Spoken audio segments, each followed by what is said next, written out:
you are at a point in your professional career where you are considering further professional development, or perhaps a graduate program, you should consider the learning community concept. Learning communities are a non-traditional approach to professional development.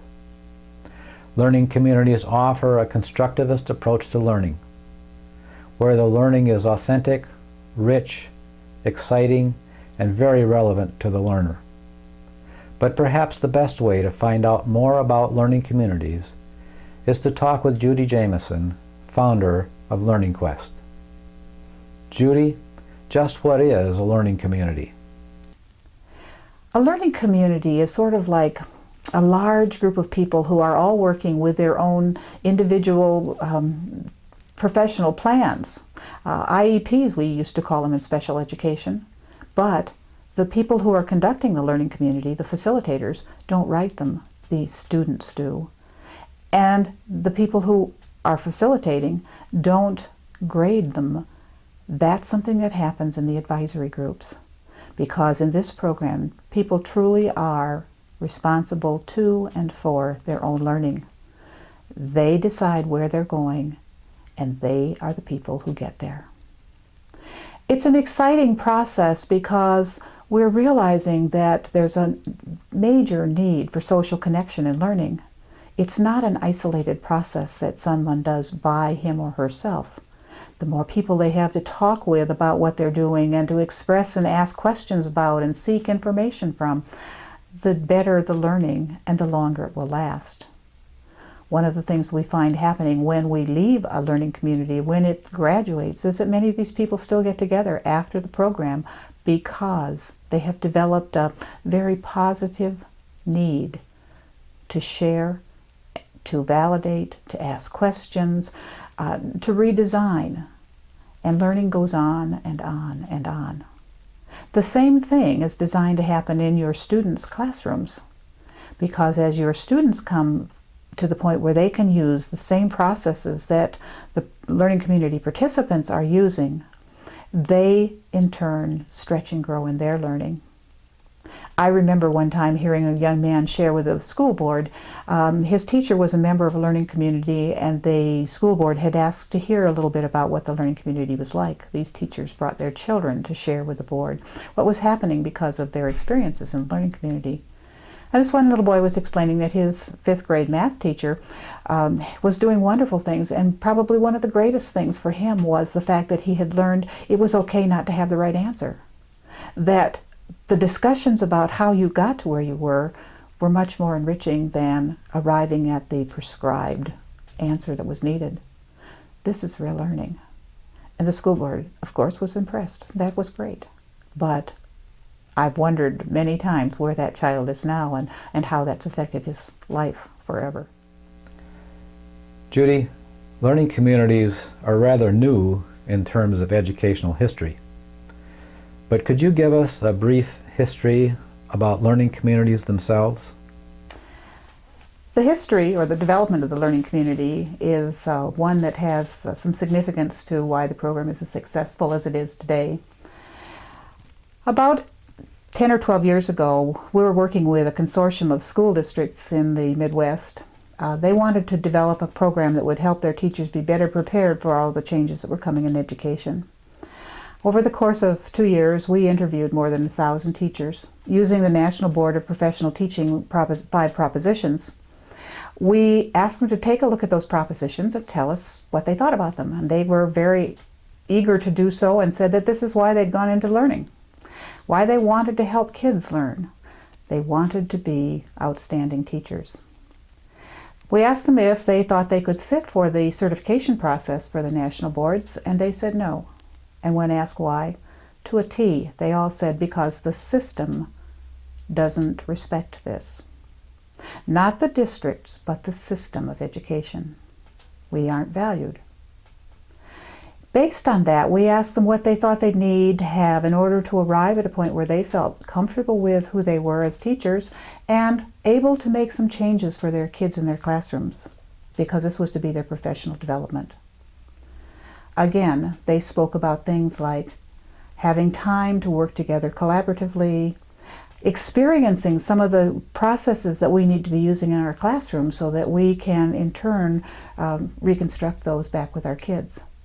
And finding more and more ways to focus on successful learning for individuals as opposed to one right answer to a question. These are pretty powerful requests. As you develop the process of learning communities, could you explain to us some of the research that went into that? We were privileged to use some of the research that supported the national boards. We were privy to having some work done by a gentleman named Sam Weinberg from Washington and Lee Schulman and a variety of others. We did a lot of reading, a lot of focus groups, a lot of discussion, and in the end, what we put together was a professional development process for school districts, but became aware of the fact that it would be a very good process also for master's programs, and that we could go beyond the districts we were working with if we had a process for doing so in the master's field.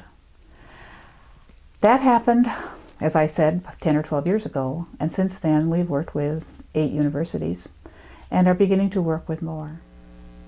Could you explain a little bit about the process used in developing learning communities?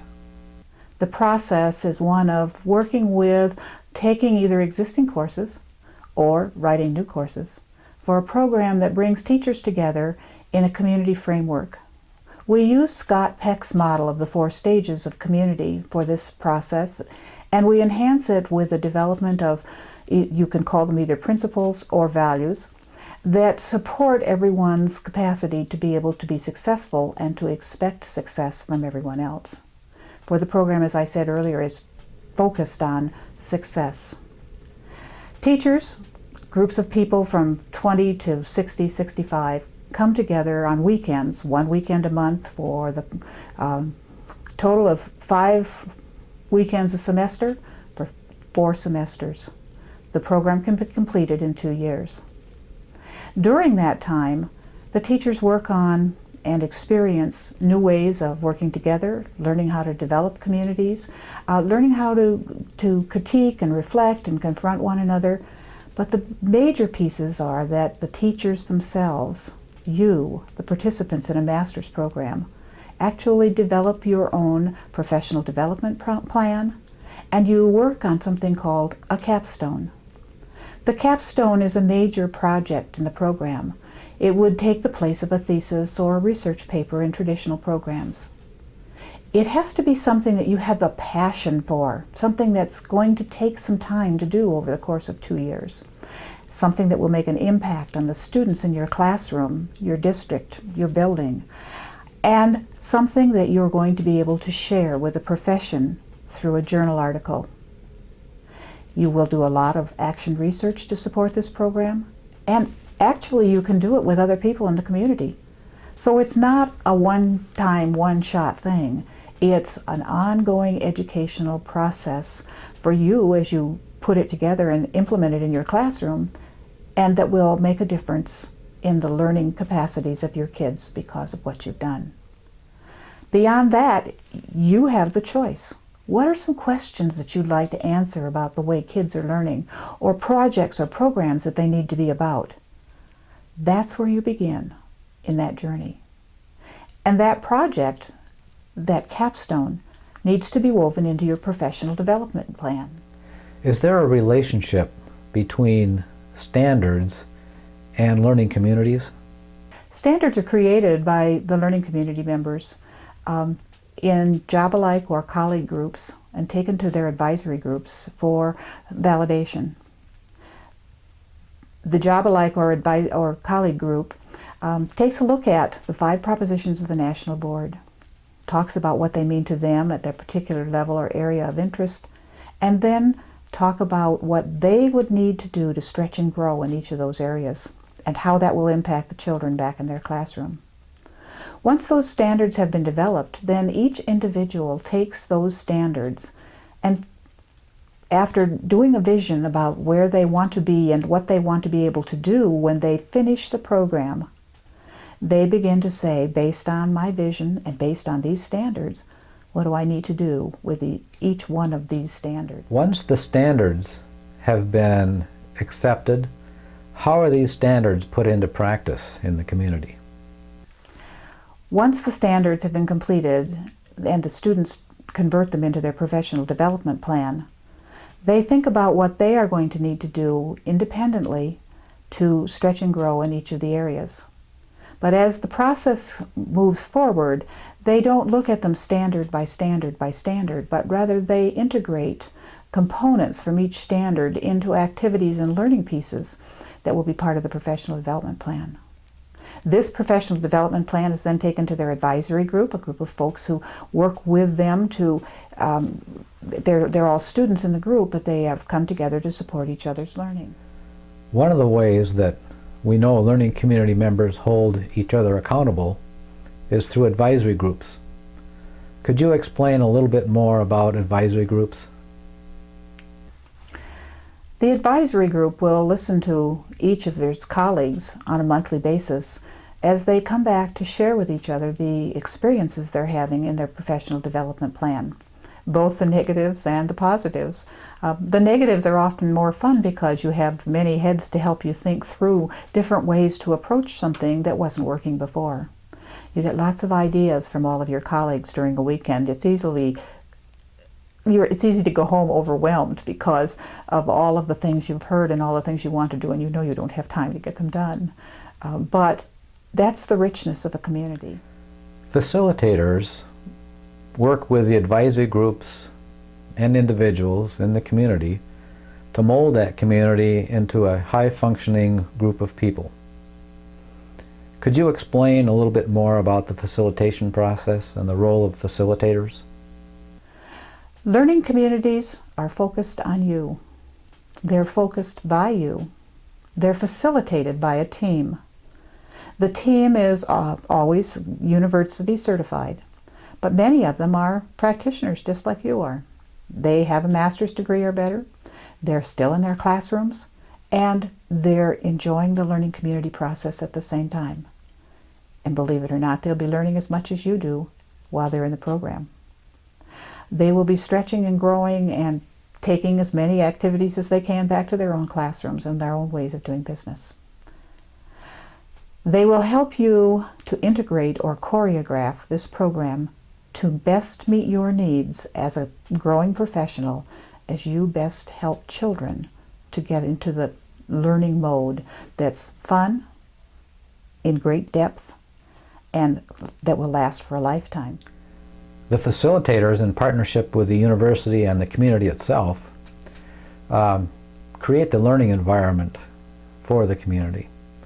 What kind of textbook materials would be used in a learning community? The texts that you'll be reading for this program will not be the traditional texts that we think of in graduate programs. You will have a heavy emphasis on reading, but most of them will be trade books, things that you can take back to your classroom and use tomorrow. And there will be no required written reports on those textbooks, but there will be numerous opportunities to discuss how you're going to use this in your classroom, what you're going to do with the content, how you will modify it, what you might want to think about if you could do it with several teachers in your building, and how it connects to everything else you're doing in the program. So you begin to realize that one good book leads to another, and a lot of new ideas. When you're in an advisory group that's made up of someone from high school and middle school and junior high and some special ed people and maybe a phy ed coach and other specialists, so that it's a diverse group, you begin to hear a multitude of ways to use the same content from the books that you will read. The books are designed to be things that cause you to think some new thoughts and experience some new ways of business. But they will be books that you can use back in your classroom immediately. Things like How to Think Like Leonardo da Vinci and The Diversified Classroom, Integrated Curriculum by Ed Clark, and the list goes on and on. They will have application that will help you design new things for your children, and your children will begin to use some of those techniques to design themselves. In addition to the reading materials, are there other resources used by facilitators in the learning community? Something that happens in this program that doesn't always happen in a traditional program is that we use outside resources, materials and people. Each community will have a budget. They can use that budget to bring in resources from the local community or state community, regional, whatever. But they do have the opportunity then to bring in experts who can help them with a specific topic or idea. These experts will come with information, we hope strategies, and new ways to work with kids or to address the issues that we need to be about. We'll always be focused by the facilitators on where the learners are at the time in the program. So you will be able to look forward to having other people besides yourselves and your facilitators together from time to time, and also to being introduced to new people and new ways of doing things.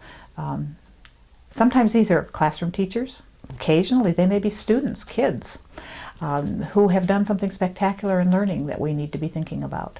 But always it will be something that will be focused on your learning, the learning of your students back in your classroom.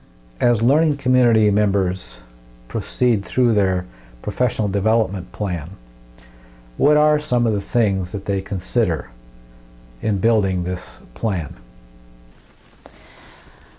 As students are working with their professional development plan, one of the pieces that they bring to that is their district goals, their staff development objectives, so that they're not reinventing the wheel, and that this will all mesh together to support the learning that they're doing and what will be happening with their children back in their classrooms. How do learning community members relate their learning to their local professional environment? In this program, it becomes obvious very quickly that your classroom is part of your program. It becomes your lab school, the place to go where you can try things, explore, research, continually move toward helping kids to do the same thing. That's one of the joys of the program. But those hours are part of the program. They are considered part of your seat time, and that you will be using your classroom on a regular basis to apply and enhance your learning, the learning of your kids, and the learning of the rest of the community. Since a learning community is a two-year process, what are some of the ways that not only do the members hold each other accountable, but how are the ways that assessment occurs in the learning community? The assessment process for this program is that of portfolios. Students create and accumulate the materials that they're using in their classroom as they implement and modify their professional goals and their learning needs. So this becomes an ongoing accumulation of growth, evidence of success and evidence of need for change. This is brought back to the learning community every month. Advisory groups review this material, talk about the reflective process that teachers are using, and talk about where they're going from there. It's very often a validation time, a time to share the major joys of the new learnings, the creating of new knowledge for each individual. The learning community requires a significant time commitment. Could you talk a little bit about the time commitment and the importance of being there on each weekend? Attendance is an important part of this program because half of your learning is what you experience. Therefore, if you're going to need to be absent for a weekend or even part of a weekend, you need to have some support. That's part of the reason for what we call our advisory groups. These are people who will help you if you have to be gone for a period of time. They'll collect your work, they'll talk you through the things you need to be about, they'll keep you up to speed as far as the to-do things are concerned. But there's nothing that can keep you up to speed with not being there. You miss hearing the experiences and the conversation, and the rest of the group misses what you would contribute to their learning too. So while it may be an issue from time to time for you, as you enter the program, we ask you to consider how much time that may take away from your actual being with the program. For it is part of bless her. It's hard. It's part of the grading process here. Attendance in this situation is very important. It's the experience. In a learning environment, as we've described here, it's very difficult, since we don't have any formal testing, to come up with numeric scores for grading. So how are the learning communities graded, or how are the members graded in a learning community? The issue of grading has always been a sticky wicket, both in the public classroom and in higher ed. How do you grade? What do you use for criteria for grading? How can you grade learning? Is it a rank and sort process? Or is it a collaborative effort that goes on and on and on and is a continuum? In the community, it's a continuum. And grading is one of the most difficult pieces that you will go through. The discussions that you have about it will be phenomenal, but we begin to realize that grading does not support learning. It oftentimes hampers it. Trying to convert the continuous learning process into an A, a B, a C, a D, or an F is not possible, because you're looking at the individuals in this program one at a time, and no two people in the community will be at the same place at the same time for the same thing. So grading becomes a reflective process whereby the student is constantly reflecting on what they're learning and how they're learning it. They're bringing it back to their advisory groups, and through the use of rubrics, they can begin to decide and determine how to convert this wonderful learning that's going on into the traditional system of grades. A colleague has once called this putting a square peg in a round hole. Very true. But the grades are not as important as what we're learning. We simply learn to honor part of the process because it's the coin of the realm.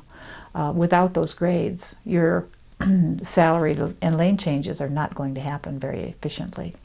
And so as you come to grips with the grading process, it too will be an extreme learning situation for you and your colleagues in the community. We hope you now have enough information to decide whether or not a learning community fits into your professional development plans. Perhaps the best thing to do is to talk to someone who has been through a community. They're always happy to share their experiences.